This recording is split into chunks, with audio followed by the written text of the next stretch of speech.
why don't you tell me a little bit about yourself and about your relationship with Ember, as well as some of the services that she provides you.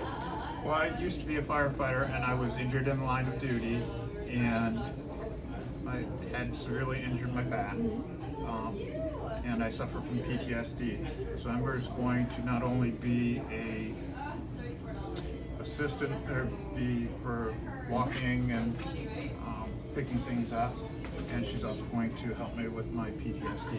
Okay, perfect. So is there anything that you would like people out there to know about how you and Ember go around? Is there anything you need them to know when you're out in public and they may approach you? What's something that you think people really need to know? Well, people need to know when they're walking around the dog to ignore them. There's some people that have a dog and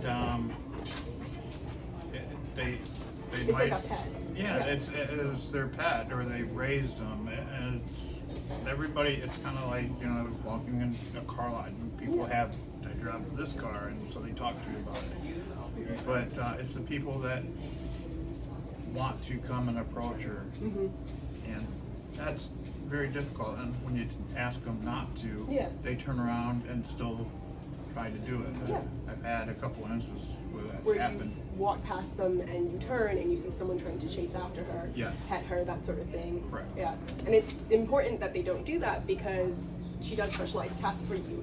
Is she like an alert dog that she's able to alert you of an episode or attack that may come on?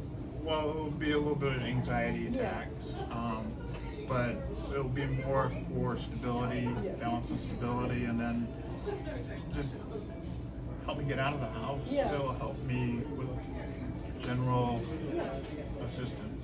And it's great because she does all these great tasks for you. Wouldn't it be a struggle for you to do these tasks, or at least a little impossible for you to do these tasks without her, right? Yes, it would.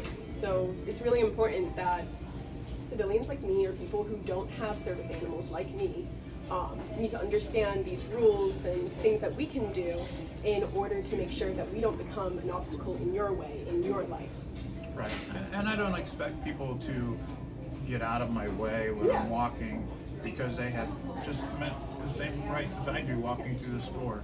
It's just the people need to understand that not to interrupt. I mean, I wouldn't go ask somebody, can I pet your oxygen tank, or can I ride around in your wheelchair? Please don't ride around, or Please don't pet my dog, don't pet ride my on my dog, dog.